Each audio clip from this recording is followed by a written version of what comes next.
The road did not end so much as it simply stopped caring.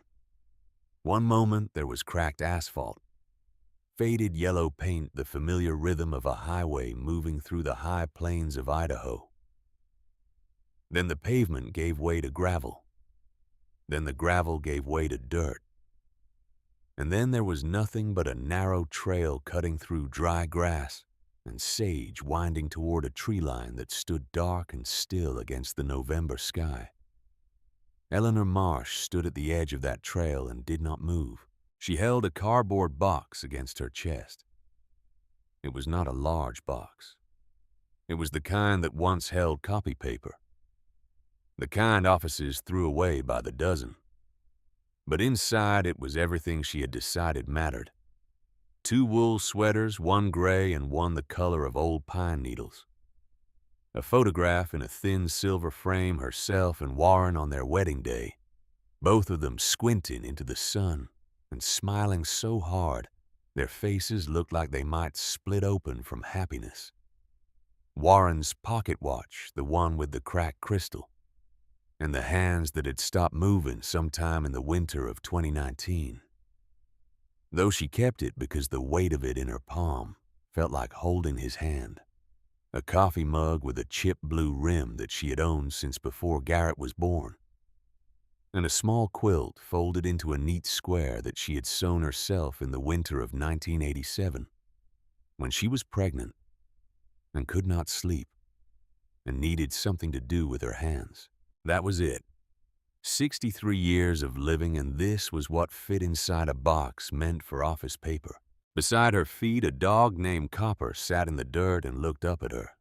He was a mixed breed, part hound and part something that had never been identified, with a reddish-brown coat that had given him his name and ears that folded forward at the tips, like they were listening for something the rest of the world could not hear.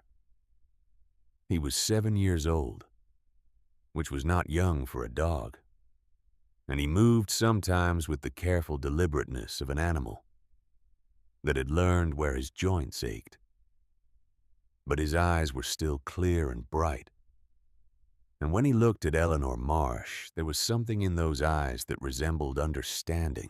Behind them, fading now into the distance, a cloud of pale dust hung in the cold air. That dust was all that remained of a dark blue pickup truck. The truck belonged to her son. She had watched it go. She had stood very still and watched it until it was gone, and the dust began to settle and there was nothing left to watch. She had not called after it. She had not raised her hand. She had simply watched until there was nothing left to see. The sky above the Idaho plains was the color of old pewter, not storming, not quiet, but the kind of sky that made promises it intended to keep. The wind came in low and steady from the northwest, carrying the smell of pine resin and something colder underneath the mineral scent of snow that had not yet arrived, but was already making its way down from the mountains. Eleanor shifted the box in her arms. She looked at the tree line.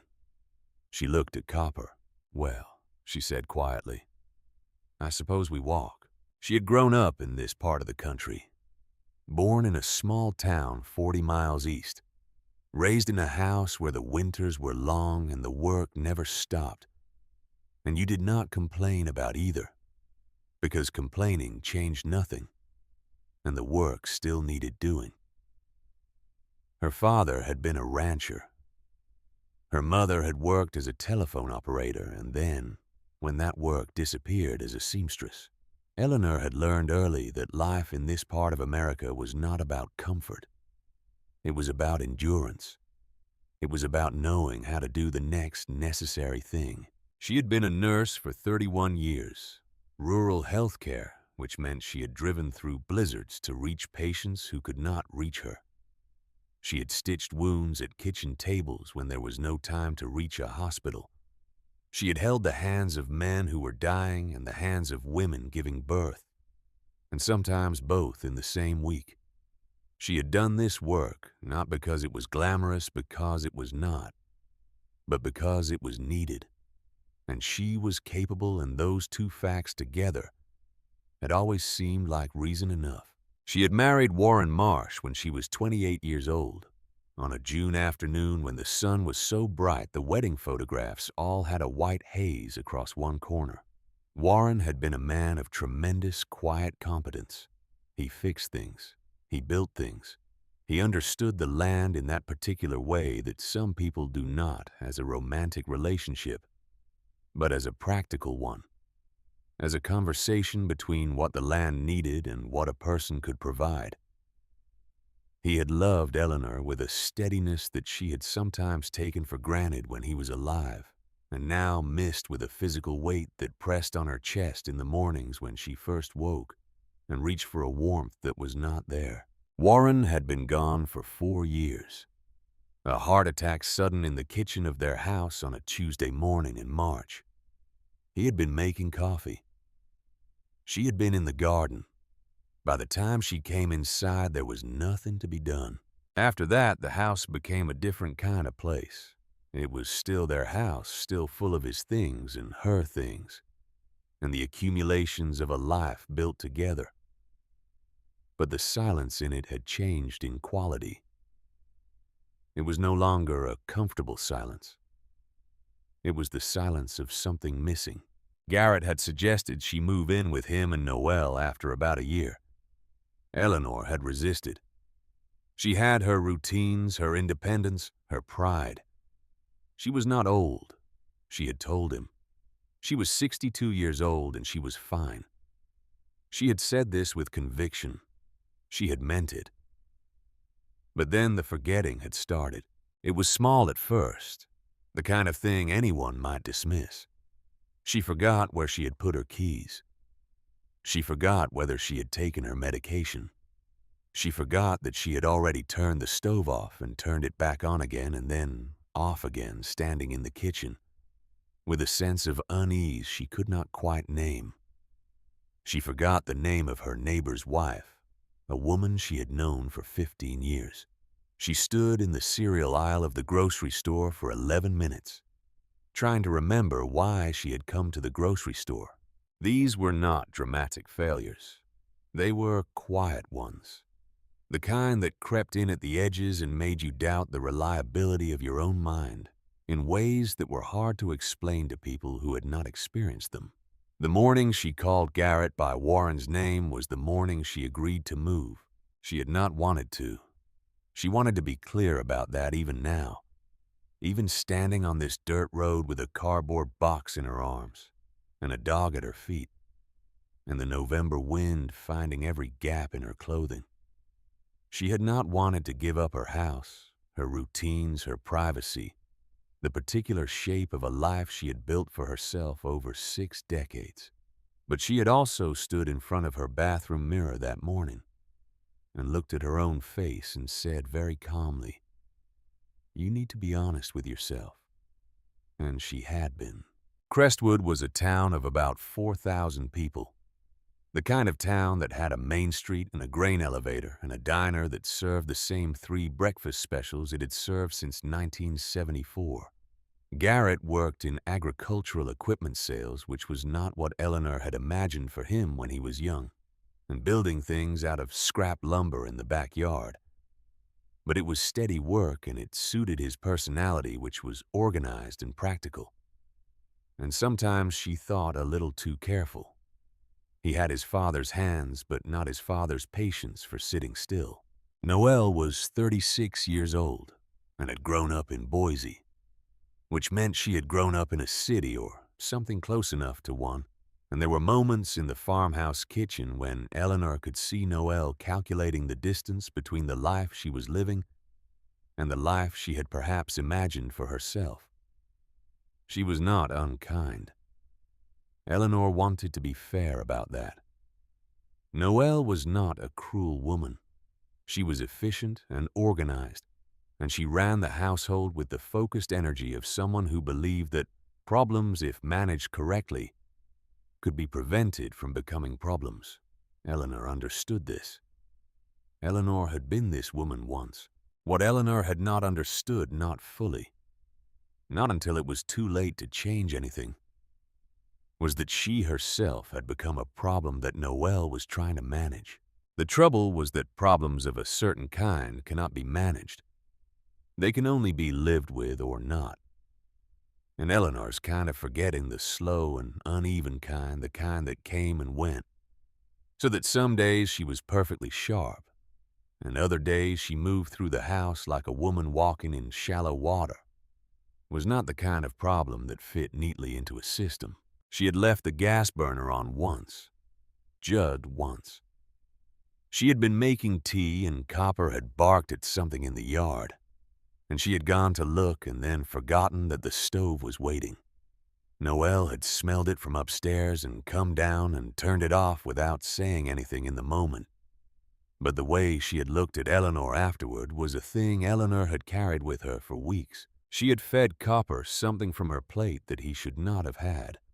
And Noelle had explained this to her twice, and then Eleanor had forgotten and done it again. She had called Noelle by her own sister's name 3 times in 1 month. And though Noelle had smiled and corrected her gently each time, the smiles had the quality of something being carefully maintained, like a fence being repainted, even as the posts were rotting. She had wandered outside one night. She was clear about what had happened, clearer than they seemed to believe she was. She had thought she heard something in the garden, a sound that her half-sleeping mind had translated into something that needed her attention. And she had gone outside in her nightgown and stood in the cold, dark yard for what turned out to be about 20 minutes before Garrett found her. She was cold and confused, and she had no memory of making the decision to go outside, which was perhaps the most frightening thing about it. After that night, Garrett and Noelle began having conversations in the room at the end of the hallway, with the door closed. Eleanor was 63 years old, and she had spent 31 years assessing situations quickly and accurately, which is what rural nursing required. She knew what those closed-door conversations were about. She knew in the way you know a storm is coming before the clouds arrive, from the pressure of the air, from the quality of the silence, from the particular way the people around you begin to move. She did not confront them. She had thought about it. She had rehearsed what she would say, how she would explain that she understood what was happening to her, and that she had been thinking about it, and that she had ideas, real practical ideas, about how to make the situation workable for everyone. She had done research. She had printed pages from websites about in-home care services, about companion programs, about simple modifications that could make daily life safer and more manageable while preserving independence. She had put these pages in an envelope. She had been waiting for the right moment. She had tried once at dinner on a Wednesday in late October. She had started to talk about something she had read about a program that sent licensed aides to work with older adults in their own homes a few times a week. She had gotten about 2 sentences into it when Noelle had smoothly redirected the conversation towards something Garrett had said about work, and the dinner had moved on, and Eleanor had sat there with her fork in her hand, and understood with a cold clarity that the moment she had been waiting for was never going to arrive. It was not going to be offered to her, because in order for that moment to exist, someone would have to believe that what she had to say was worth hearing, and they had stopped believing that. Not out of cruelty. That was the thing she needed to hold on to. Not out of cruelty. Out of fear and exhaustion and the very human tendency to simplify what frightens you. She had put the envelope in the bottom of the cardboard box, tucked under the quilt, just in case. The night before everything changed, she had been in her bedroom reading when she heard Noelle's voice from the hallway. Noelle was on the phone. She was not speaking quietly enough. Eleanor did not move. She sat in her chair with her book open in her lap, and she listened. She heard the word facility. She heard the phrase memory care unit. She heard the name of a town that was about 90 miles away, which was close enough to visit, but far enough that visiting would require effort, would require planning, would require someone to decide it was worth the drive. She heard Noel say that they had reached a point where something needed to change. She heard her son's name. She heard Noel say that Garrett understood, that he agreed, that they were both in agreement. Eleanor sat very still for a long time after the voice moved away down the hallway. Then she set her book on the nightstand. She turned off the lamp. She lay in the dark with Copper breathing at the foot of the bed. And she thought about what she had heard, and about what she knew, and about the envelope in the bottom of the box. She thought about Warren. She thought about what he would have said, standing in this room in this dark, with this knowledge settling over everything like the first snow of winter. She thought she could hear his voice, not clearly, not the words, just the quality of it, even, patient, unafraid. She did not sleep much that night, but she was not afraid.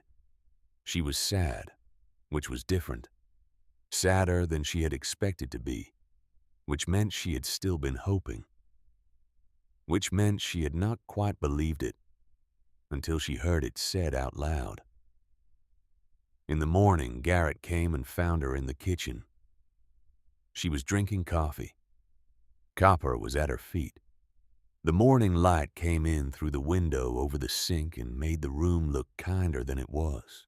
Garrett stood in the doorway with his arms crossed, not aggressively, but in the way a person crosses their arms when they are bracing themselves.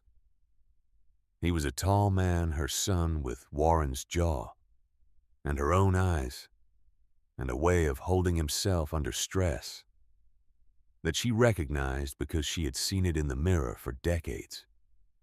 He looked tired. He looked like he had not slept well. She waited. He said that they had been talking. He said that he was worried about her safety. He said that there was a place, a good place. He had done some research.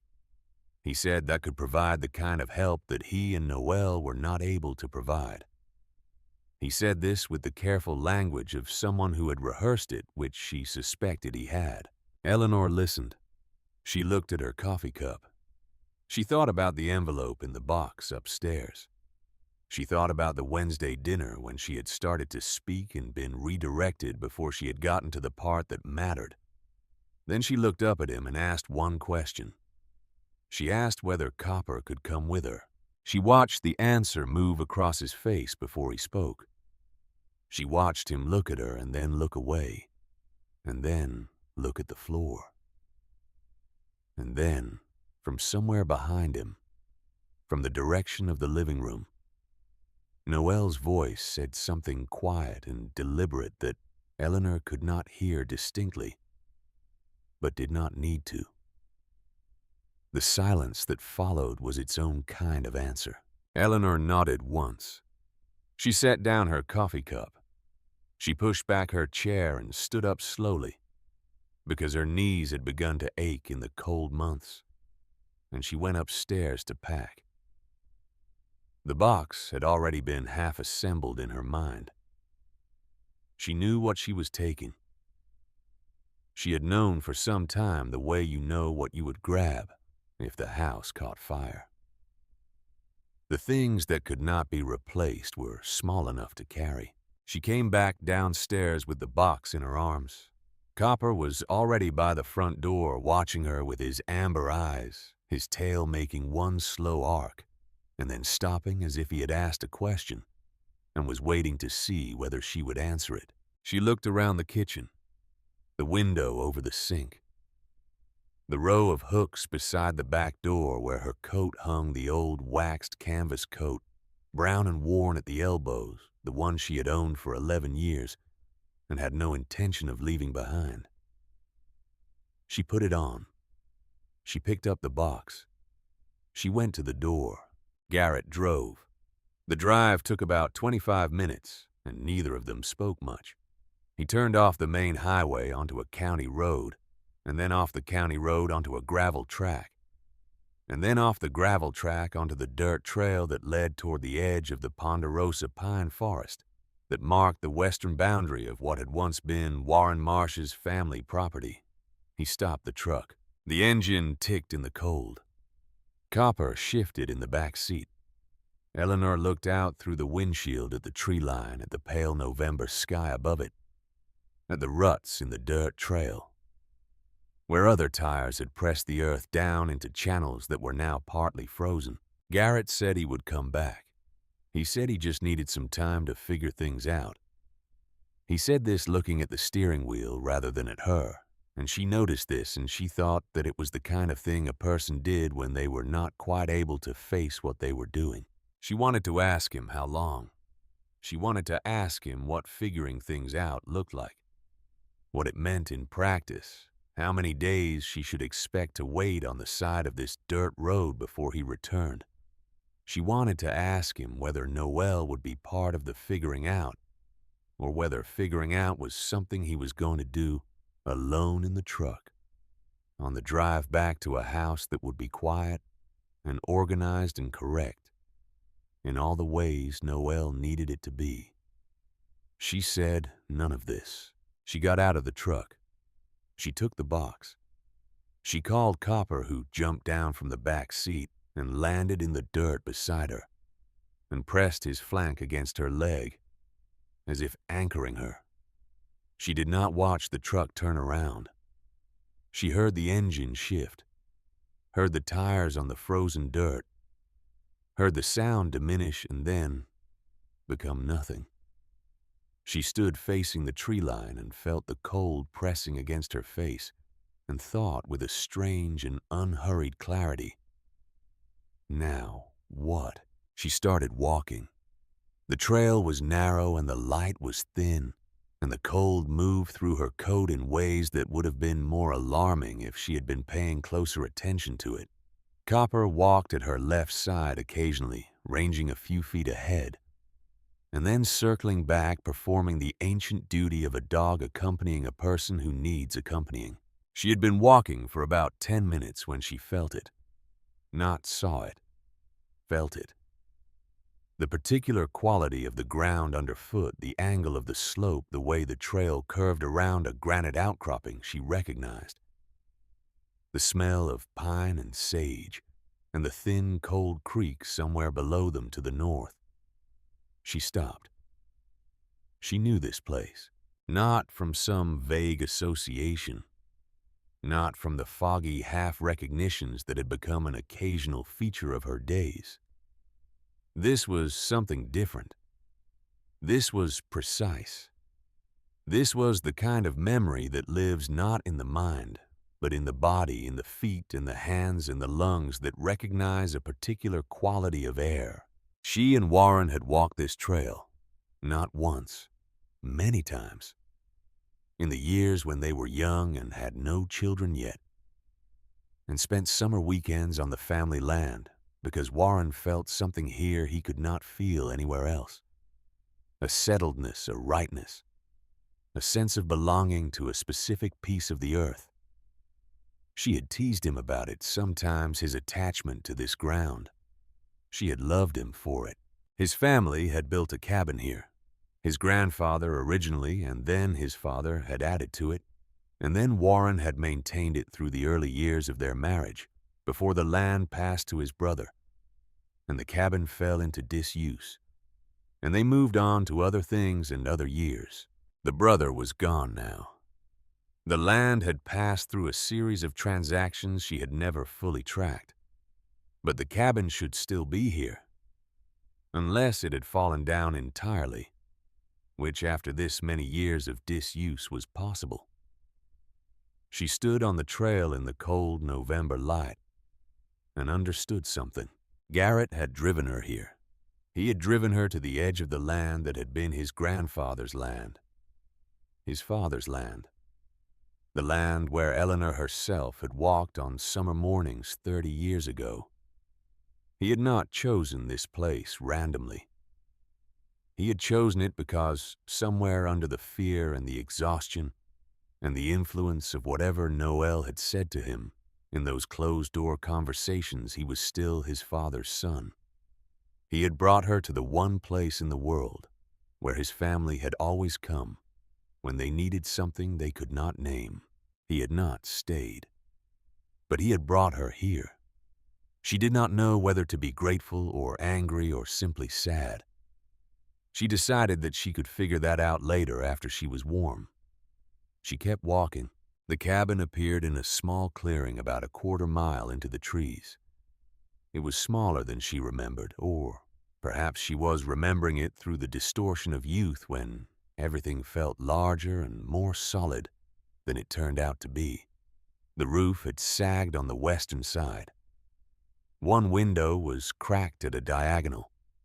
The door hung slightly open, slightly wrong on its hinges, as though it had been pushed open by the wind sometime in the past year and had never quite returned to its proper position. No smoke came from the chimney, no lights in the windows, no tracks in the frost around the door. Nothing to suggest that anyone had been here recently or intended to be here soon. It looked forgotten. It looked like something that had been let go of, that had been released from human concern and left to do whatever a building does when nobody is watching. Eleanor stood at the edge of the clearing and looked at it for a long moment. She thought of all the things she had looked at in her life and measured carefully before deciding whether to proceed. Wounds, storm clouds, fields. Patients on gurneys who were somewhere between living and not living. She had always been good at assessment. She had always been able to look at a situation and find the question that mattered most. The question that mattered most right now was simple. Could she survive the night in that building if she had to? She looked at the roof, sagged but not collapsed. She looked at the door, crooked but present. She looked at the chimney, stone, which meant it might still function, even if nothing had burned in it for years. She crossed the clearing and pushed the door open. It groaned against the cold in a way that sounded more human than mechanical, like a person waking from a long sleep and not entirely pleased about it. The interior was dark. The air smelled of dust and pine, and something faintly sweet that she recognized after a moment as dried wood resin, the smell of old fires long since gone cold. Snow had drifted in through a gap in the roof and lay in a thin white line across the floor. The boards creaked under her feet. A cast-iron stove sat in the corner, solid and rusty and real. A table missing one leg leaned against the wall. A chair lay on its side near the door. Copper pushed past her. He trotted into the room with the purposeful air of a dog conducting an inspection, circled once, and then walked directly to the stove. He turned around twice. He lay down. He looked at her. His tail thumped once against the floor. Eleanor set her box down on the floorboards beside the stove. She took off her coat and shook the dust from it and put it back on. She stood in the middle of the room and looked at the cracked window, the snow line on the floor, the gap in the roof, the tilted table, the fallen chair. She looked at all of it. Then she looked at the stove. It was a good stove. She could see that even in the dim light. Cast iron, old-fashioned, the kind built to outlast whoever owned it. Heavy enough that its own weight held it together. The chimney pipe was still connected. The damper lever was stiff but moved when she pushed it. She did not have matches. She did not yet have dry wood. She did not have food or water or a plan beyond this moment, this room, this cold clearing in the Idaho pines. She had a box with 2 sweaters and a photograph and a pocket watch and a chipped blue mug and a quilt her own hands had sewn. She had a dog who had chosen her as deliberately as she had ever been chosen by anything. She had 63 years of a life that had required again and again that she find the next necessary thing and do it. Outside, the sky had lowered another shade of gray. The wind moved through the pine tops with a sound she knew, a sound that meant business, a sound that meant what was coming had already decided to come. She looked at Copper. Copper looked at her. "All right," she said quietly. "Let's see what we have to work with." And she did not wait for an answer because there was no one there to give her one. And she had never been the kind of woman who waited for permission to begin. She went to work. The first fire took 3 matches and most of her patience. She had found them in a tin on the shelf above the stove, a small, flat tin with a faded label she could not read in the low light. Most of the matches inside were soft with age and moisture, their heads crumbling when she touched them. She counted 7 that still felt solid enough to try. She laid them on the stove's flat top and treated them with the kind of deliberate care she had once reserved for glass ampules and surgical instruments. The wood was the harder problem. Everything she could see outside was wet. November in Idaho meant rain before snow and snow before ice. And the fallen branches at the tree line had absorbed weeks of moisture.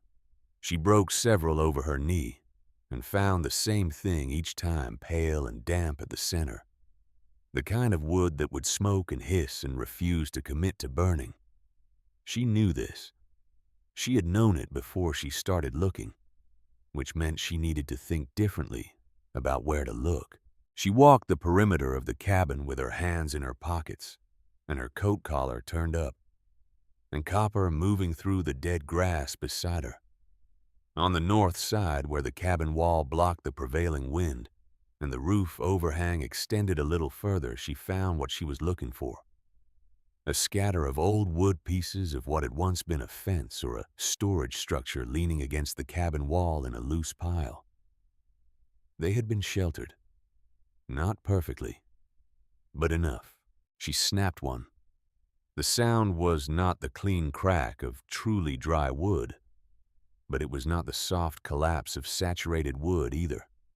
Something in between, something workable. She carried armloads back inside and stacked them near the stove. Her arms ached. Her fingers had gone stiff in the cold. Copper watched her from his position near the stove with the attentive patience of a creature who understood that something important was happening and that his role was to bear witness. She crouched in front of the stove's small door. She built a nest of bark shreds and the driest of the small splinters she could work loose from the shelter wood. She placed one match against the tin, struck it. Nothing. The head crumbled and fell.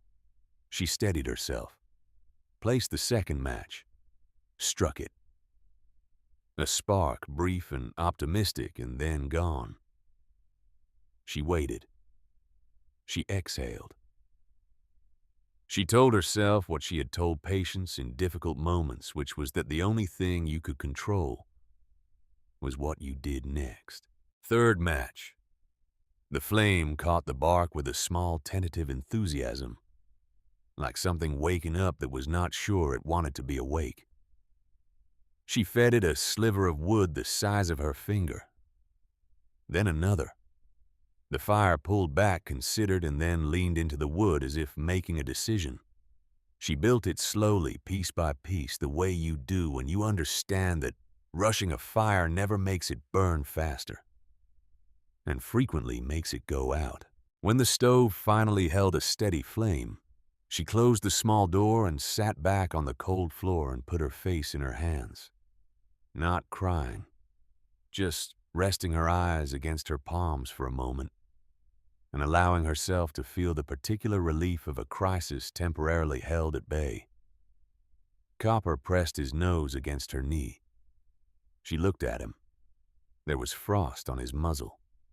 "We are in some trouble," she told him, "but we have a fire. That is one thing." One thing is enough to start with. She slept that night on the floor beside the stove, with the quilt from her box pulled around her shoulders, and Copper's warm weight against her back. She slept in intervals, waking to feed the stove, then returning to something that was less sleep than a suspension of consciousness. A managed pause between the demands of the night. The cold did not leave. It settled. It found the gaps in the walls and slipped through them with quiet persistence, the way cold does when it has patience on its side. The wind moved against the cabin walls and made the boards speak to each other in low, uneven creaks. At one point in the deepest part of the night, she woke and could not immediately remember where she was, and for the span of several heartbeats, she was simply a woman in a dark, unfamiliar room with cold air on her face, not knowing. Then Copper shifted against her back. Then the smell of wood smoke reached her. Then she knew. She lay still for a moment and let herself simply be located. This was something she had been practicing, this small act of orientation. When the forgetting came, it did not always come as blankness. Sometimes it came as displacement, as a loosening of the present moment from its moorings. The way back was always through the senses. What she could hear, what she could smell, what she could feel under her hands. She pressed her palm against the floorboards. Old pine worn smooth, slightly gritty with dust. The stove's heat touched her face from the right. Copper's breathing was steady against her spine. She was in Warren's family cabin in the pine forest outside Crestwood, Idaho. She was 63 years old. Her son had left her here with a cardboard box and a dog, and the November sky pressing down on both of them. She knew where she was. That was enough. Morning came in gray and cold, the light arriving through the cracked window at a low, flat angle that told her the sun was barely bothering. She rose, stiffly fed the stove the last of the wood she had brought in, and went outside to assess what the night had left her with. The clearing was white. Not deeply so, not yet, but a coating of frost had stiffened the grass and settled over the fallen branches near the tree line and made everything look newly quiet, as though the world had been reprinted in a single color overnight. The sky was the pale, colorless white of ice, not threatening exactly, but patient. Waiting. She needed more wood. She needed to understand the roof situation, which had been shedding a thin trickle of snowmelt through the gap all night. She needed water. She needed food, and she had none, and that problem would have to wait, because the problems with solutions needed to come first. She spent the morning on wood. She worked the slope above the cabin, where the big ponderosa pines created a canopy that had sheltered the ground from the worst of the moisture. She found dead branches, some of them large enough to need breaking with her boot, and she dragged them back and stacked them against the cabin's north wall. She was not fast. She had not been built for fast, not recently.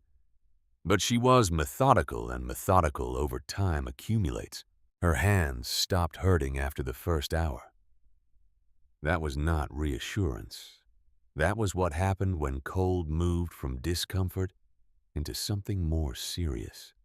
She tucked her hands into her armpits between loads and waited for the sensation to return, watching her breath make small clouds in the still air. On one of her trips toward the tree line, she stopped and stood and let herself be very quiet. She could hear the creek. It was below her to the north, which meant it was lower on the slope than she had initially estimated. She filed this away. Water, when she needed it, was there. The roof took the afternoon. She found boards in the grass on the east side of the cabin, old and weathered but solid remnants of something that had once served a purpose she could not identify. She dragged them inside and climbed onto the overturned crate she had found near the stove and worked at the gap in the roof with her stiff hands bracing boards across the opening. and weighing them with the stones she had collected from the clearing's edge. It was not beautiful work. The boards sat unevenly and the gap was not completely closed. But when she climbed down and looked up, the trickle of outside light had narrowed to almost nothing, and she felt the difference in the air almost immediately, a small lessening of the draft that had been coming down from above. That night she ate nothing. She boiled creek water in the pot she had found near the stove and drank it slowly while it was still hot enough to warm her from the inside. Copper had ranged further that afternoon than she had expected, and had returned with mud on his paws and a satisfied private energy that made her suspect he had found something to eat in the woods. She hoped so. She did not have enough to give him, and it had been wearing on her since morning in the way that a worry does when there is nothing practical you can do about it. On the morning of the third day, she found the drawer. She had been going through the cabin more carefully, opening every cabinet, pressing every board that looked like it might conceal something behind it. The stove had a small compartment at its base that she had initially dismissed as a decorative feature, and then realized was a warming drawer old style used to keep food hot or to dry things slowly. It was empty. But above the stove on a shelf she had to stand on her toes to reach was a small wooden box that she had taken on the first day for a tool container and not opened. Inside the box was a pocket knife, a short length of wire, a small tin of what turned out to be beeswax, and a notebook. The notebook was the size of her hand, bound in brown leather that had dried and cracked with age. She brought it down and held it, and already she knew before she opened it from the weight and the familiar wear pattern of the cover, the way the spine bent at the same angles it had always bent. She opened it. The handwriting was Warren's.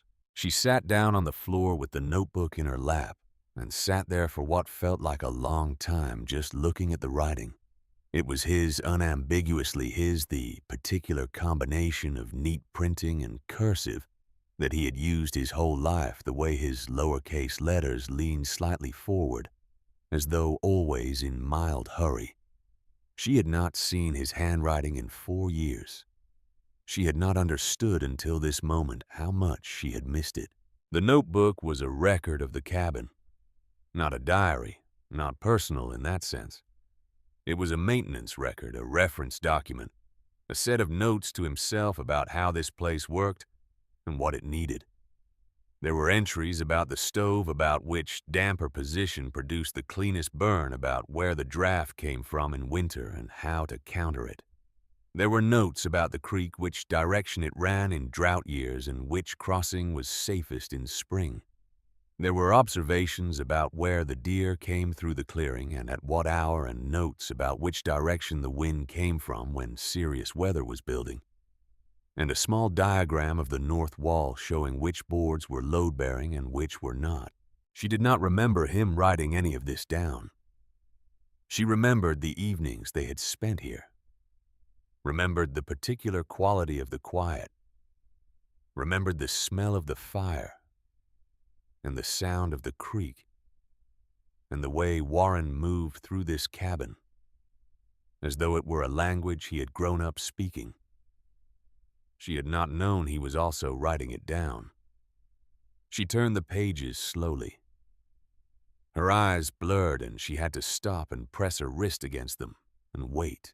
He had written at the bottom of one page in slightly smaller letters than the rest, as though it were an afterthought or a note to himself, rather than part of the practical record.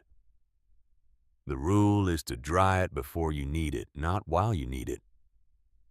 Get ahead of the cold, or the cold gets ahead of you. She sat with that for a long while. Then something happened that she did not quite plan or decide. She did not choose to stand. She simply found herself standing. Her hands moved toward the woodpile before her mind had formed a thought about moving them. She pulled the wettest pieces from the center of the stack and set them against the far wall. She angled the remaining pieces so that air could move between them, not flat and dense the way she had been stacking them, but leaning open the way a proper woodpile breathes. She placed the driest pieces closest to the stove and the wettest furthest away in a slow, graduating order that her hands understood before she had found words for the principle behind it. She did all of this in a silence that was not empty but full. And when she stopped and looked at what her hands had built, she understood something she had not quite been able to say before. Her mind forgot, but her body did not. 30 years of Idaho winters. 30 years of watching Warren work. Wood and fire and cold. 30 years of standing in this specific knowledge without knowing she was absorbing it. And it was still in her hands. Waiting. Patient as the land itself. It had not gone anywhere. She looked at the reorganized stack for a long moment. Then she went back to the notebook and read the next page. She adjusted the damper on the stove, the way Warren's notes described. The fire changed almost immediately, steadying into a lower, more even burn that radiated heat differently than the eager, undisciplined fire she had been running. The smoke smell lessened. The temperature in the room did not rise dramatically, but it stopped falling. The stove breathed differently, like an instrument finally played at the right pressure.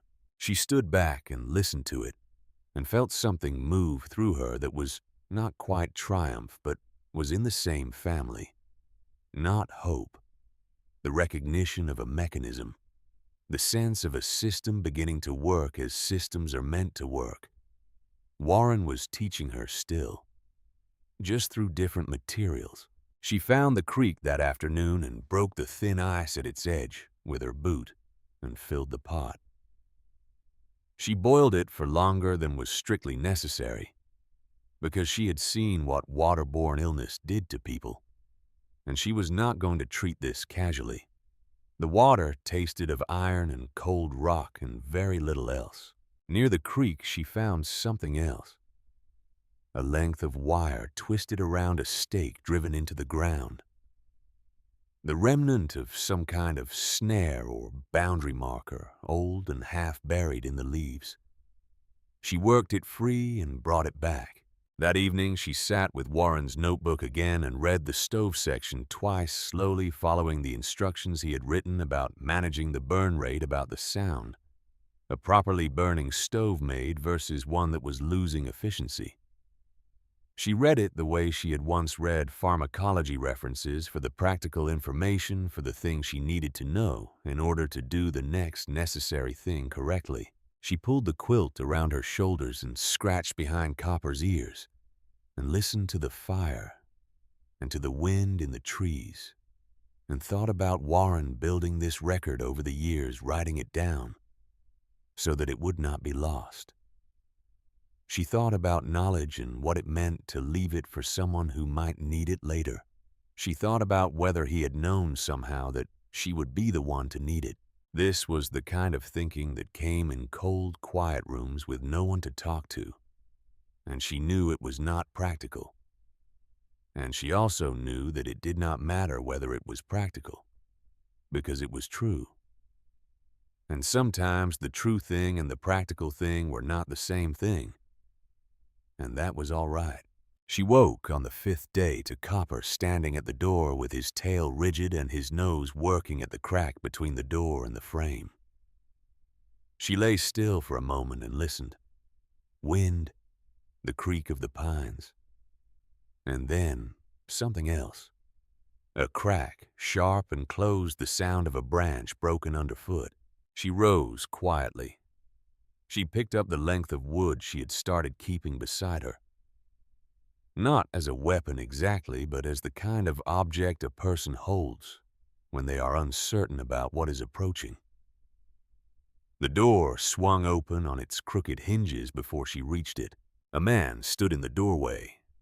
He was broad through the shoulders and wore an insulated canvas jacket the color of dried grass. His beard was substantial, and carried a rim of frost along the lower edge. He held a rifle, the kind used for deer hunting, slung across one shoulder, with the barrel pointed safely at the ground, and he was looking at her with an expression that started as surprise and moved rapidly towards something that was not quite relief, but was in the neighborhood of it. She looked at him steadily. He said he was Ray Coulter. He said he hunted in this area in November and had seen smoke coming from the chimney and had thought the cabin was empty. He said this, looking at her face with an attention that told her he was recalibrating something that he had come expecting an explanation for the smoke that did not include a woman in a waxed canvas coat standing in the middle of the room with a piece of firewood at her side. She watched him take in the room, the stacked wood, the patched roof, the pot on the stove, the marks she had scratched into the wall beside the door, one for each day, 5 of them because she had decided she needed to keep counting. He looked back at her. He said it slowly, the word, alive. She said of course she was alive. She asked him why he would expect otherwise. He was quiet for a moment. He looked at Copper, who was sitting beside Eleanor with a calmness that matched hers. He looked at the scratched tally marks on the wall. He said he had heard something in town a few days ago. He said Faye Ingram at the general store had mentioned that somebody had called in about a missing person, an older woman. She had not arrived at the place she was supposed to arrive at. There had been some concern. Eleanor waited. He said the person who had called in the report was a woman named Noelle. He said this carefully, watching her face. He said that as far as he could piece together from what Faye had told him, the son had called the specific shelter that Noelle had named in her report to ask if his mother had arrived there. When they told him she had not, he had not called the police. He had not reported her as missing himself. He had been told it seemed that Noelle had already made a call. And then there had been silence. Eleanor stood with this information for a moment, the way you stand with something heavy, finding your balance, redistributing weight. Noelle had made a call, not because she was afraid Eleanor was hurt, because she needed a record. Because if something happened, she needed to be able to say that she had done the required thing. Garrett had called the shelter. He had learned she was not there. And then he had waited. She thought about what it meant to be waited for by someone who was not actively looking. She thought about the difference between those two things.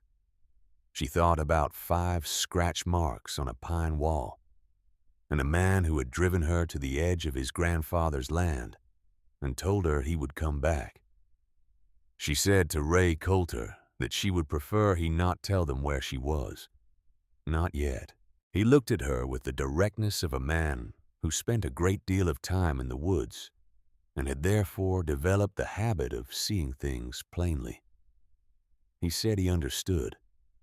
He said he had some dried meat in his pack and a small sack of beans he had not opened. He said he was willing to leave them if she was willing to take them. She thought about pride for a moment. She thought about what pride had ever actually done for her in practical terms.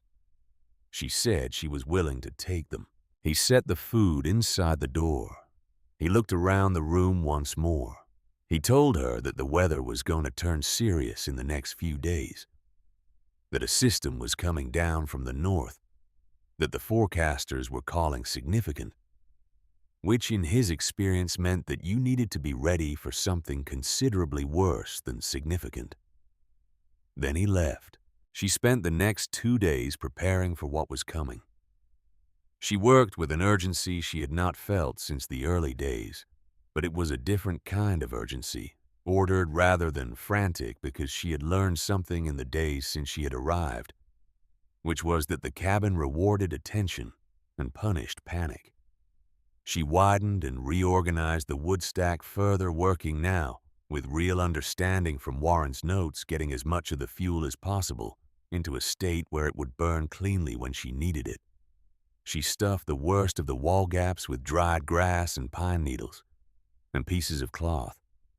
She tore from the inside lining of an old jacket she found folded under the loose floorboard near the stove. She fixed the door as best she could, working the hinges with the beeswax from the tin until they allowed the door to sit more squarely in its frame. It did not close perfectly, but it closed. That was the difference between a building and an open field, and she was not going to be careless about it. She ate sparingly. She gave Copper a portion of the dried meat each day that she thought was probably more than she could afford to give him, and did it anyway because a cold dog is a dog that cannot help you stay warm. And Copper had been doing half the work of keeping her alive simply by existing in the same room with her. The storm came at night. She knew it before she could see it, because Copper knew it first. He went from sleeping to standing without any intermediate stage. His ears forward, his body tensed with the particular stillness of an animal that hears something the frequency of human hearing cannot reach. She sat up. She listened. The wind, which had been steady all day, changed its character. It had been moving through the trees with a kind of purpose before. Now it began to move with intent. She could hear it building from the north, hear it working through the higher elevation. Pines first, the sound cascading down the slope toward her, like something rolling downhill that was picking up speed. She moved without thinking because thinking would have slowed her down.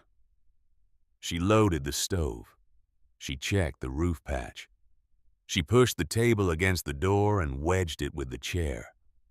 She took the quilt and wrapped Copper in the outer fold and herself in the inner fold, and they sat together with their backs against the stove's warm side, and she said to him very quietly that she had been in difficult situations before, and that the principle was always the same, which was to do the next thing and then the next thing, and to keep doing things until there were no more things to do, and then to rest.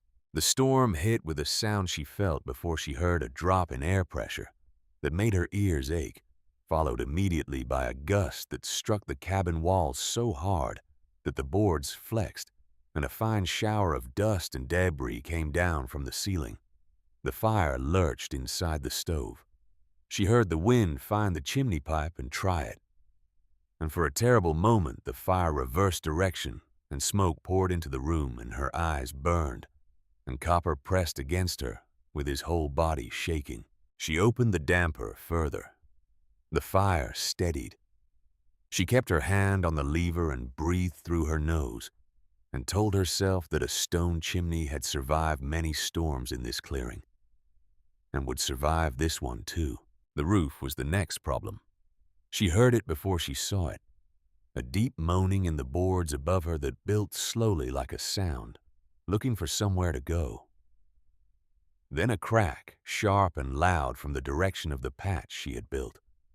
She looked up. In the firelight, she could see the boards she had placed over the gap, flexing with each gust. The stones she had used as weights, shifting with a grinding sound that she felt in her back teeth. She stood. She went to the crate she used as a step and climbed up and pressed her hands against the boards and held them. This was not a plan. She understood that. She was an older woman with stiff joints and limited upper body strength, and she was pressing boards against a hole in a roof during a serious storm. None of this was a plan. But she was the only thing available, so she was going to be the thing that held. She held the boards through 3 significant gusts. On the 4th, which was the worst, the wood jumped under her palms, and one stone fell and struck her shoulder. And she said something she would not have said in company. But the boards did not go. She pressed harder. The gust peaked and began to taper. She climbed down. Her legs were shaking. She sat on the floor and let them shake. Copper came and stood over her with his front legs on either side of her knees, which was something he did sometimes when she seemed to need it.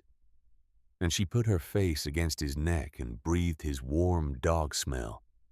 And the shaking slowed. The wind kept coming. It came in waves with intervals between them that were not quiet so much as they were gathering a retreat before the next advance. In the intervals, she fed the stove and checked the walls and drank water and breathed and told herself the next thing and then the next thing. At some point in the deepest part of the night, her mind loosened. She called Copper by the wrong name, a name she could not identify when she thought about it afterward.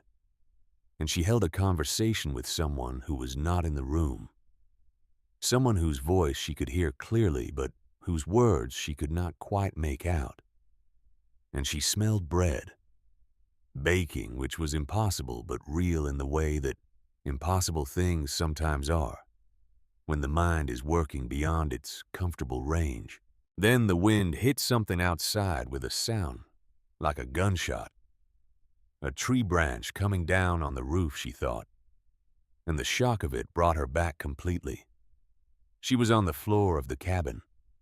The fire was low. Copper was pressed against her legs with his eyes wide in the dimness. She fed the stove.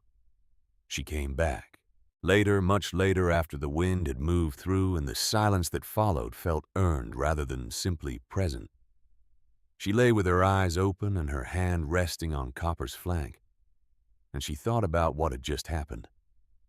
Not the storm specifically, but the loosening, the drift. She thought about it plainly without flinching the way she had always tried to think about clinical realities when she was working. Her mind was not what it had been. She knew this. She had known it for some time with the abstract knowledge of someone watching a thing approach. But the storm had shown her something more specific. Under serious stress, under cold and hunger and sustained fear, the boundaries became less reliable. The present and the not present blurred at the edges. The names of things slipped. She could work with that. She had worked with harder things.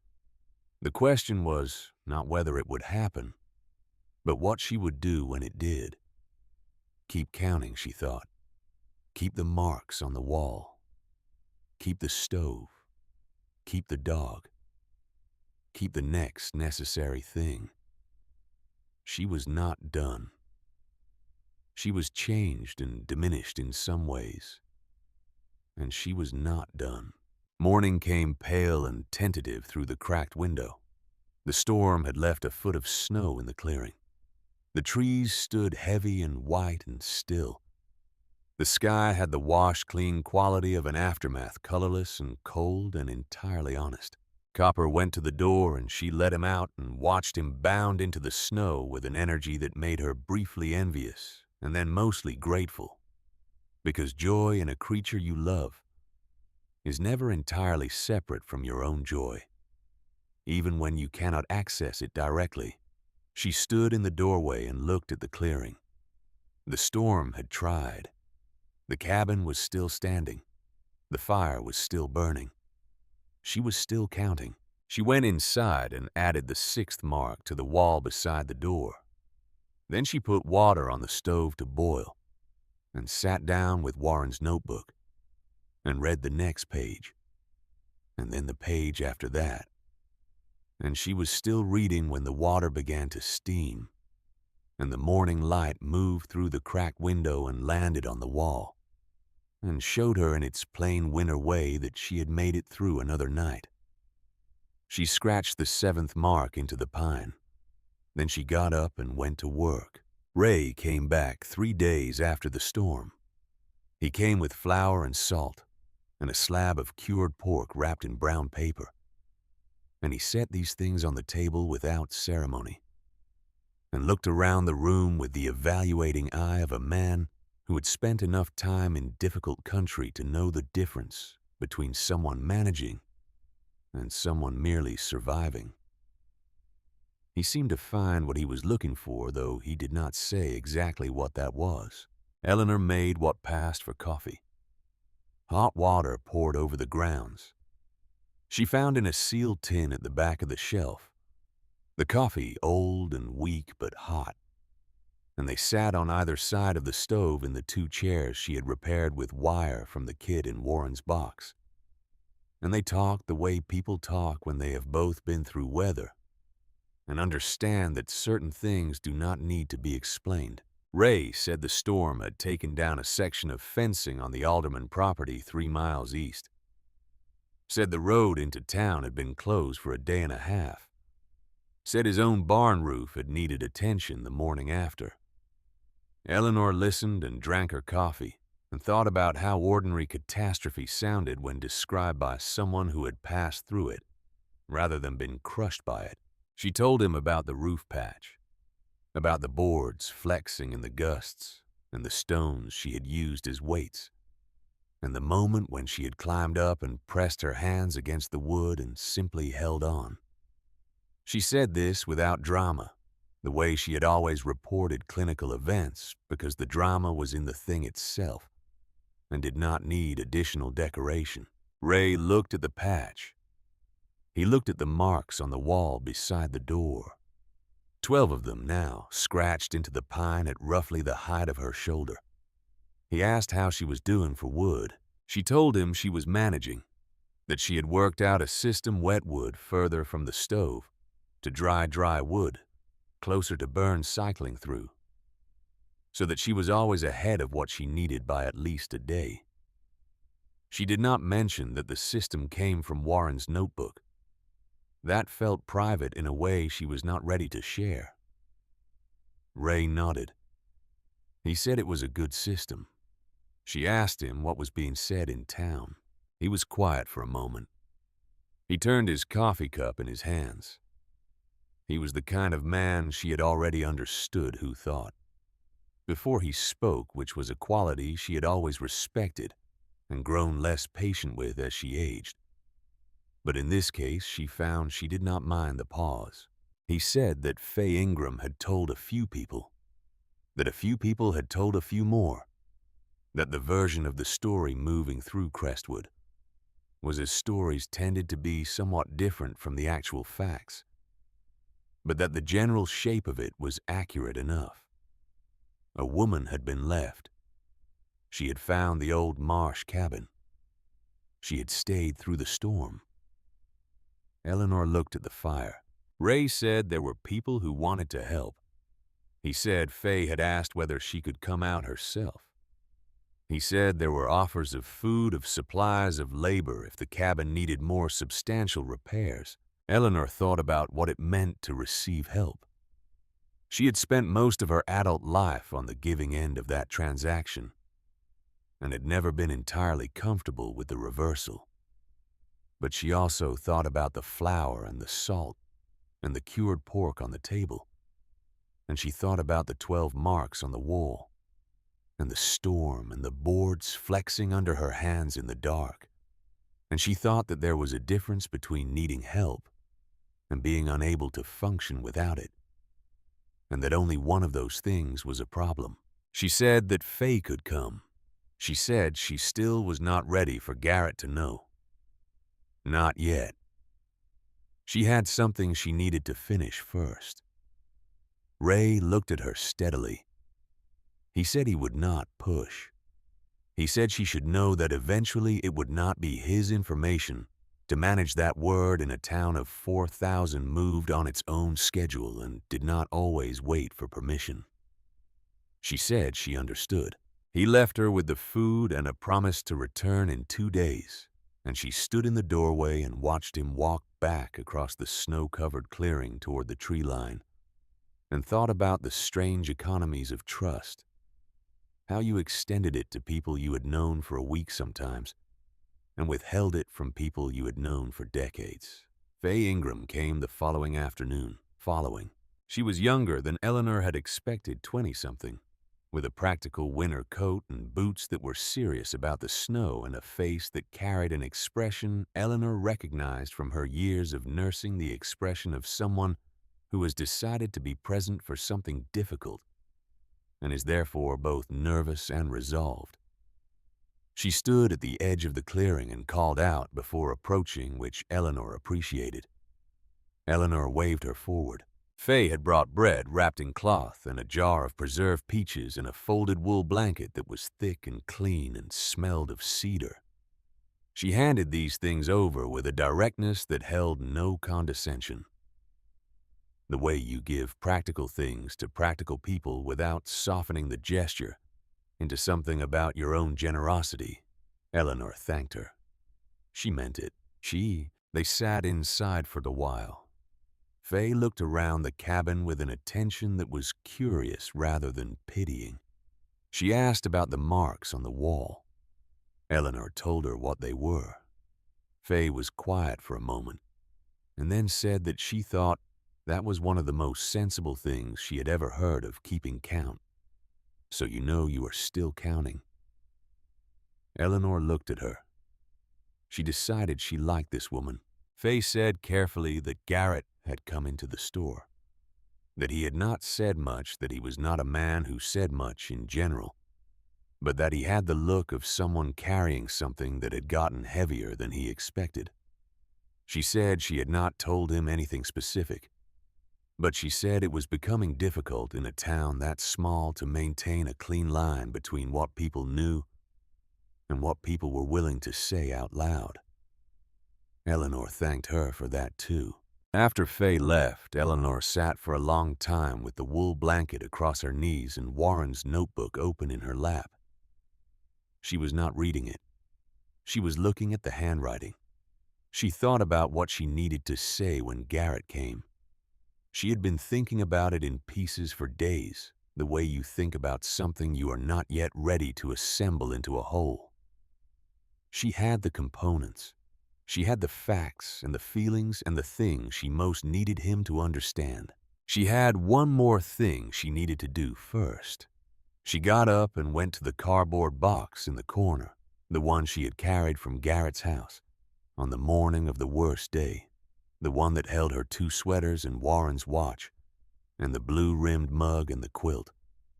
She reached under the quilt and found the envelope. It was a standard white envelope, slightly wrinkled at one corner from being pressed under everything else. She had sealed it when she printed the pages because she had not wanted to look at them every time she opened the box. She opened it now. Inside were 4 pages she had printed from her laptop on a Sunday afternoon in late September, sitting at the small desk in the guest room of Garrett's house, while Noelle was out, and Garrett was watching something on television, and Copper was asleep on the floor beside her. She had searched for in-home care services. She had looked up what was available in the area around Crestwood. She had found 2 organizations that sent licensed aides to work with older adults in their homes, helping with medications and daily tasks, and safety monitoring, allowing people to remain in their own spaces while still receiving proper support. She had printed the pages and written notes in the margins in her own handwriting questions she had planned to ask, things she wanted to clarify. She had tried to bring it up once. The conversation had moved on before she had finished her second sentence. She had understood then, sitting with her fork and her half-formed words, that the moment would not be offered to her. So she had kept the pages, and she had waited. She put the pages back in the envelope. She put the envelope on top of the quilt in the box. She set the box near the door where she would not forget it. Then she went to the wall and scratched the 13th mark. Garrett and Noelle came together. She saw the truck from the window, moving slowly along the trail. Uncertain of the footing, the snow still deep enough in the ruts to require care. She watched it stop at the edge of the clearing. She watched 2 doors open. She watched them both get out. She put on her coat. She picked up nothing. She went to the door and opened it, and stood in the frame with Copper beside her and watched them cross the clearing. Garrett looked older than she remembered, though it had only been 2 weeks. He was wearing his work coat, and his face was set in the careful arrangement of a man who has rehearsed something and is not sure the rehearsal was sufficient. Noelle walked beside him in a coat she had not dressed for serious cold, a wool coat more suited to town than to open country, and her face was harder to read, composed in the way that faces are composed when they are working at it. They stopped a few feet from the door. Garrett looked at his mother's face, and then at the cabin behind her, and then at the marks on the wall beside the door, visible from where he stood. She watched his eyes move across them. She watched him count. He said her name. Just that. Eleanor. She said, "Hello, Garrett." There was a pause that held a great deal of weight. Noelle began to speak. She said that she wanted to explain that there were reasons that the situation had become unmanageable, and that she hoped Eleanor could understand that what they had done had come from a place of concern. Garrett said her name. Noelle. Noelle stopped. Garrett was looking at Noelle with an expression Eleanor had not seen on his face before, not directed at his wife. It was not angry, exactly. It was the expression of a man who has been working toward a question for a long time and has finally decided to ask it. He said to Noelle that he had been thinking. He said that he had gone over the timeline. He said he knew she had called the shelter before she had talked to him about it. He said he knew because he had called the shelter himself, and the woman who answered had mentioned that they had already received one call about his mother that week, and the details she described did not match any call he had made. The clearing was very quiet. A small wind moved through the pine tops overhead. Noelle looked at Garrett and then looked at the ground. He asked her directly. He asked whether she had already arranged things, already made calls, already set the plan in motion before they had sat down and discussed it together. Noelle said that she had. She said it quietly. She said that she had been trying to protect him from having to make the decision alone. She said she had thought that if the practical steps were already in place, it would be easier. She said she had been wrong about that, and she understood she had been wrong about that.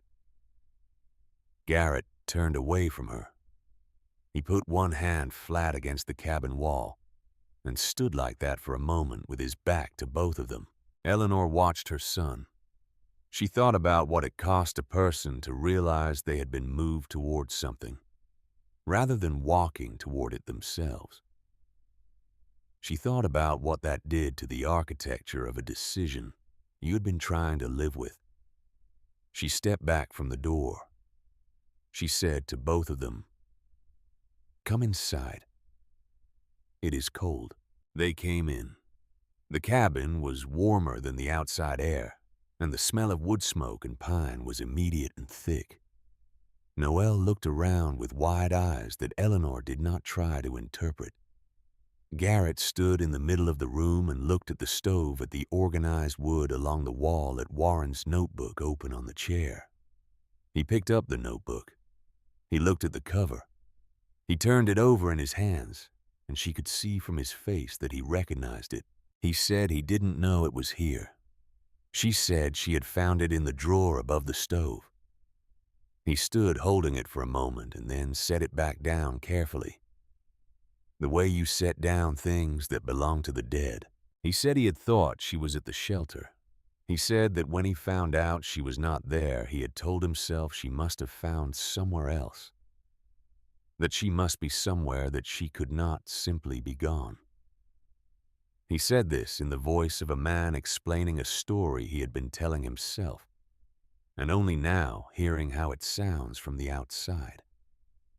Eleanor sat down in the chair nearest the stove. Copper came and lay across her feet. She said to Garrett, "Sit down." He sat on the crate. She said to him that she understood he had been afraid. She said she understood that watching her forget things had frightened him in ways that were real and serious. That watching a parent's mind change was one of the harder things a person could be asked to witness. She said she was not going to pretend that none of that was real. She said, and then, she said that there was a difference between being frightened for someone and deciding for them. She said that one came from love, and the other came from a kind of despair that dressed itself up as love, but was really just the desire to make the frightening things stop. She said that she had been afraid too. She had been afraid of what was happening to her own mind, of the forgetting of the drift. She had been afraid, and she had done what she had always done when she was afraid, which was to look at the problem clearly and think about what could be done. Garrett looked at her. She reached behind her and picked up the cardboard box. She held it on her knees and reached inside and pulled out the envelope. She held it out to him. He took it. He opened it. He unfolded the pages slowly and looked at them, at the printed information about in-home care services, at the notes she had written in the margins in her own handwriting, at the questions she had planned to ask. He looked at the date on the printed pages. He looked at her. She said that she had tried to tell them. She said she had tried on a Wednesday evening in October and had not been heard. She said she understood that this was not deliberate, that Noelle had not set out to stop her from speaking, but that the effect was the same regardless of the intention. She said that she had been sitting at that table with a plan, with research, with a solution she had worked out herself, and she had not been given the space to offer it. She said that this was not about the forgetting. This was about the deciding. She had lost some of her memory. She had not lost her mind.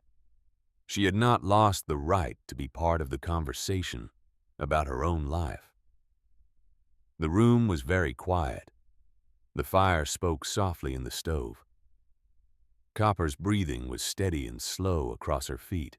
Noelle was standing near the door with her arms crossed. Not defensively, Eleanor thought, but in the way a person holds themselves when they are trying to keep from coming apart. She looked younger than she had ever looked before. She looked like someone who had been running a very complicated system for a long time and had just been shown clearly where the system had failed. Noelle said she was sorry. She said it without qualification or explanation, just the two words offered plainly. Eleanor looked at her for a moment. She thought about what it cost Noelle to say that without adding anything else. She thought it probably cost more than most people would guess. She said she accepted that. Garrett was still looking at the pages. He turned one over and looked at the notes on the back. He said that she had written down questions. He said that she had been thinking about this for months. He said this with an expression she could not name precisely, but which contained within it something that resembled grief. She said yes. She said she had been thinking about it since before Warren died. She said that a person who had spent 31 years as a rural nurse had some understanding of what aging looked like and what it required, and that she had always intended to face it the same way she had faced everything else, which was with clear eyes and a plan. She said that she had only needed someone to sit down and ask her what the plan was. Garrett put the pages on his knee. He put his face in his hands. He sat that way for a moment, and she let him sit that way because there are things a person needs to pass through, and trying to shorten them is rarely helpful. Then he looked up. He said he wanted her to come home. She looked at the fire. She looked at the organized wood along the wall, at the roof patch, at the 13 marks scratched into the pine beside the door. She looked at Warren's notebook on the chair. She looked at all of it and thought about what it had cost to build these things and what they had given her in return. She said she was not going to do that. He started to speak and she held up one hand and he stopped. She said she was not refusing out of anger. She said she was not punishing him, though she understood why he might expect that. She said that what she had found here in this cabin in these weeks was something she had not expected to find and did not want to let go of. She said she had discovered that her hands still knew things her mind sometimes forgot. She said she had discovered that she was still capable of doing hard things, of solving problems, of making a broken place hold. She said that returning to a guest room in his house, to being watched and managed and protected from sharp edges, would undo what she had found. Not because he was a bad man, because he was afraid. And people who are afraid build fences, and they build them with love, and they build them just as tight. She said what she wanted was this cabin repaired properly, with the in-home care service sending someone a few times a week. She said she wanted Copper with her in the creek nearby and Warren's notebook on the shelf. She said she wanted him to come on weekends, not to check on her, but to sit with her. She said there was a difference. He looked at her for a long time. The fire shifted in the stove. Outside, a wind moved through the clearing with the sound of something passing through rather than settling in. He said he heard her. He said he would do what she was asking. Noel looked at the floor and did not speak again. But Eleanor saw her shoulders drop slightly and thought that this was its own kind of answer to a question nobody had asked aloud. When they stood to leave, the light outside had shifted to the low gold of late afternoon, the winter sun already beginning its early retreat toward the horizon. Garrett picked up his coat. He looked at Copper, who had moved to stand near the door. He patted his leg. He said, "Come on, boy," the way you say it to a dog who is supposed to follow. Copper looked at him. Then Copper looked at Eleanor. Then Copper walked to Eleanor's side and sat down. He sat against her leg with his full weight and looked up at her with his amber eyes, and his tail moved once slow and certain. And then he was still. Garrett stood at the door and looked at his mother, and at the dog who had made his choice without being asked. Eleanor looked down at Copper. She put her hand on his head. She did not say anything for a moment. Then something moved through her face that had not been there through all of it. Not through the cold nights or the failed fires or the storm or the conversation that had just ended. She pressed her lips together. She breathed. Her eyes filled and did not overflow for a moment. And then they did. She was not crying for the cold or the hunger or the weeks alone in a broken cabin in the Idaho winter. She was not crying for what her son had done or what it had cost her, or what she had lost in the process of surviving. She was crying because a dog had looked at two people and made a decision, and the person he had chosen was her. She was crying because she had been chosen. Garrett watched her. He did not come forward. He seemed to understand that this was not a moment that wanted intervention. She wiped her face with the back of her hand. She straightened. She looked at Copper, and then at her son. She said that she would see him on the weekend. He nodded. He said he would bring the repair supplies. He said he knew a man who did roofing. He said they would make the place right. She said she expected so. He left. Noel walked out ahead of him without looking back. Garrett paused at the door for just a moment, his hand on the crooked frame, and looked at the room one more time. He looked at the marks on the wall. He looked at his father's notebook on the chair. He looked at his mother sitting by the fire with her dog pressed against her leg. He did not say anything. He closed the door as gently as the hinges allowed. She listened to the truck move across the clearing.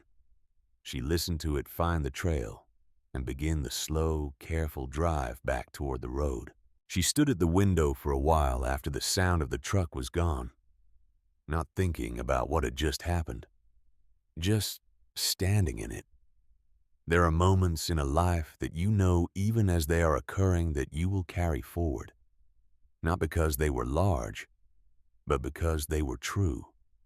The kind of moments that do not ask to be understood right away. They ask only to be felt fully, to be allowed to settle at whatever depth they need to reach. Copper pressed against her leg. She put her hand on his head and let the moment be what it was. The fire burned quietly behind them. The pines stood still outside the cracked window. The last of the afternoon light moved across the marks on the wall and counted them for her without being asked. Then it was just the fire and the pines, and Copper's breathing and the late afternoon light coming through the cracked window at a low angle that turned the dust motes into something almost beautiful. Spring did not announce itself. It arrived the way truth arrives after a long avoidance gradually. And then, all at once, she noticed it first in the quality of the morning light.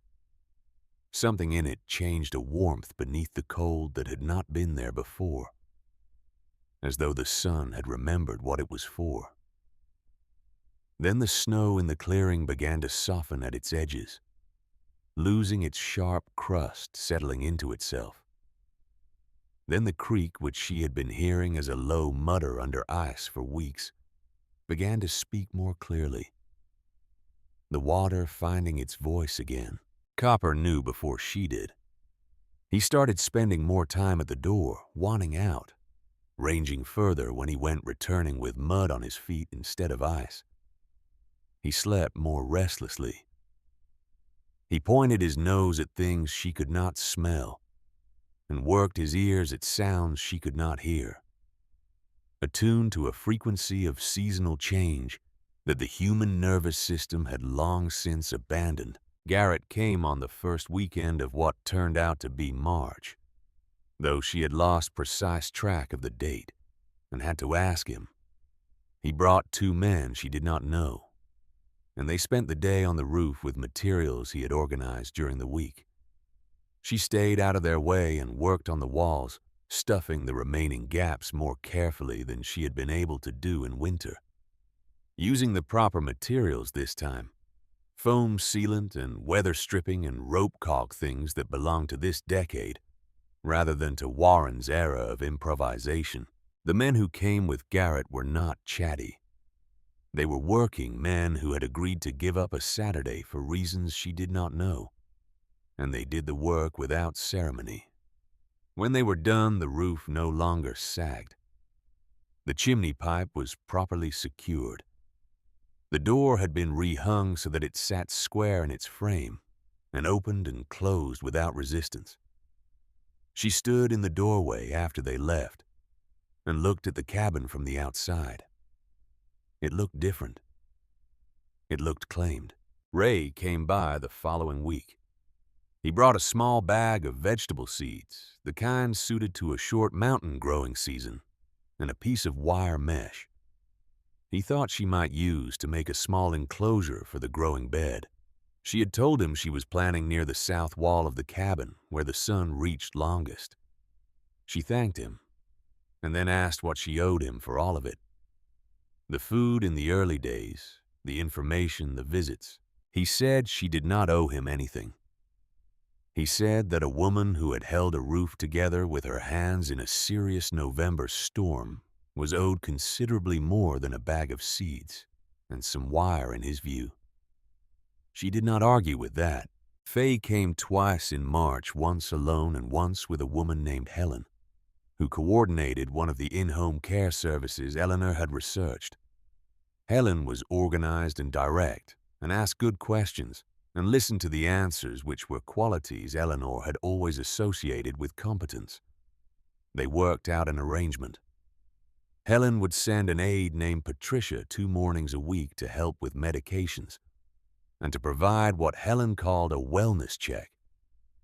which Eleanor understood to mean a verification that she was still alive and functioning, which she found she did not object to as much as she might have expected. Patricia turned out to be a woman in her 50s, with a practical manner and a genuine curiosity about the cabin and its history, and they got along well from the first visit. Patricia brought her own coffee. Noelle did not come back, and Eleanor did not send for her. This was not a wound she was keeping open. It was simply an acknowledgement that some distances once established closed on their own schedule or not at all, and that forcing them served neither person. She planted the seeds in the second week of March in a long bed she had built from scrap boards along the south wall. She worked slowly on her knees in the cold dirt, pressing each seed into the ground with the deliberateness of someone who understood that she was making a commitment. She was planning things she would not see harvested for months. She was making plans that extended beyond the next fire, beyond the next night. This was itself a kind of statement. Copper supervised from a position of strategic rest near the cabin wall, occasionally raising his head to check that she was still there, and then lowering it again. She talked to him while she worked. She had been doing this throughout the winter and saw no reason to stop. She told him about the different vegetables and what they needed, and how long they took. She told him about a garden she and Warren had kept in the early years of their marriage, back when they lived in a house with enough yard to do it properly. She told him about the summer she had canned 47 jars of tomatoes, and Warren had told his sister about it at Thanksgiving like it was an athletic achievement, his voice carrying the specific pride of a man who was proud of his wife and wanted everyone to know it. She laughed. It surprised her. It was a real laugh, not the short, relieved exhale of someone who had made it through something, but an actual laugh, the kind that came from a memory that was still whole. She sat back on her heels and looked at the sky over the tree line. The blue of it was deeper than it had been in months. The pines were losing their snow weight, standing straighter, recovering their posture. She thought about the first night in this cabin, sitting on the cold floor with no fire, and no plan beyond the next hour. She thought about the tin with 7 matches and the damp wood, and the third match catching.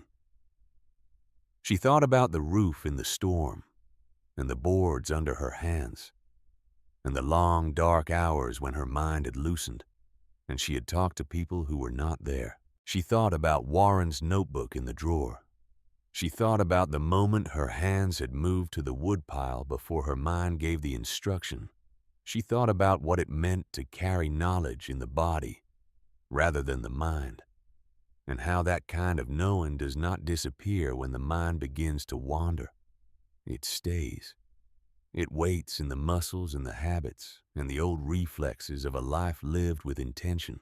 She thought about what it meant to be heard and what it meant to be assumed about, and how easily and how often the second one substituted for the first. Garrett came on the following weekend without Noelle. He sat in the chair beside the stove while Eleanor made the coffee, and for a while neither of them said much, which was comfortable in a way that their last real conversation had not been. He asked about the garden. She told him what she had planted. He nodded and looked at the floor. He said he had been thinking about what she had said, about the deciding and the asking. He said he had been thinking about how many conversations he had managed around her, instead of with her over the past year. He said he did not think he had understood at the time that he was doing it. He said he understood it now. She poured coffee and handed him a cup. She said she knew. She said she did not think he had been cruel. She said that fear made people blind to the thing right in front of them because they were looking so hard at the thing they were afraid of. She said she had seen this in 31 years of nursing people so focused on the diagnosis that they stopped seeing the patient. He looked at her. She said she was still the patient, and she was still in the room, and she still had things to say. He said he was listening. She believed him. She thought she believed him. She thought that was enough to begin with. They sat by the fire for another hour and talked about things that had nothing to do with any of it. About a book she had been reading about the deer that had crossed the clearing 2 mornings ago. About whether the creek was high enough this spring to attract the trout Ray had mentioned. She told him about the night of the storm and the roof and the 4th gust and the stone that had fallen and hit her shoulder. She told it without drama, and he listened without interrupting, which was new from him, the listening without interrupting. When he stood to leave, he looked around the cabin one more time. He looked at the marks on the wall. She had been adding to them still, not because she was afraid, but because she had started and she did not see a reason to stop. There were 41 of them now. She had been keeping count since the first night. He asked if she was going to keep marking the wall. She said she thought she would. She said that knowing what you had made it through was not the same as being stuck in it. She said that the marks told her something she needed to know, which was that she had kept going past every point where stopping would have been understandable. He looked at the marks for a moment longer. He said he was glad she had kept going. She said she was too. He went out into the late afternoon that was softening now. The way March afternoons softened in Idaho. The cold still real, but carrying within it a different quality. A loosening as though the season were thinking about changing its mind. She stood in the doorway and watched him cross the clearing. She watched him get in the truck. She watched the truck move carefully back along the trail and disappear into the trees. The clearing was quiet. Copper came and stood beside her. He pressed his flank against her leg and looked out at the clearing with her at the snow-dusted ground and the standing pines and the sky that was moving through its colors from blue to the pale gold of early evening. His ears were forward. His tail moved slowly. She put her hand on his head. The first green things appeared along the south wall the following week, small and tentative and very clearly alive. She knelt in front of them and looked at them for a long time without touching. She had pressed those seeds into cold ground with no certainty that they would do anything. And here they were, making a decision of their own. She thought about what survives when everything else is stripped away. She thought about a woman who forgets names but not how to build a fire. She thought about a son learning slowly and imperfectly to hear a voice he had been talking over. She thought about a dog who had chosen where he belonged without being asked. She thought about Warren's handwriting in a notebook in a drawer, and about hands that remember what the mind releases, and about the particular stubbornness of things that have decided they are not finished. She stayed on her knees in the dirt beside the south wall until her knees reminded her of their age. And then she got up and went inside and added the 42nd mark to the wall and put water on the stove and sat down in her chair. Copper lay across her feet. The fire did what fires do. It burned. Outside evening settled over the clearing with the patience of something that has been doing this for a long time and intends to keep doing it. The sky moved through its colors and arrived at the quiet dark blue of Idaho dusk. The pines stood still. The creek spoke in the distance with its new spring voice, clear and moving and very much present. Eleanor looked into the fire, the way she had been looking into it since the first night, when it had been small and uncertain. And she had fed it carefully piece by piece, not rushing, not forcing, trusting that the next thing and then the next thing would be enough. She said to the empty room quietly the way you say something that is more acknowledgement than declaration. They said I was a burden. But I kept the fire going all winter long. I think that counts for something. Copper's tail moved once against the floor. The fire agreed.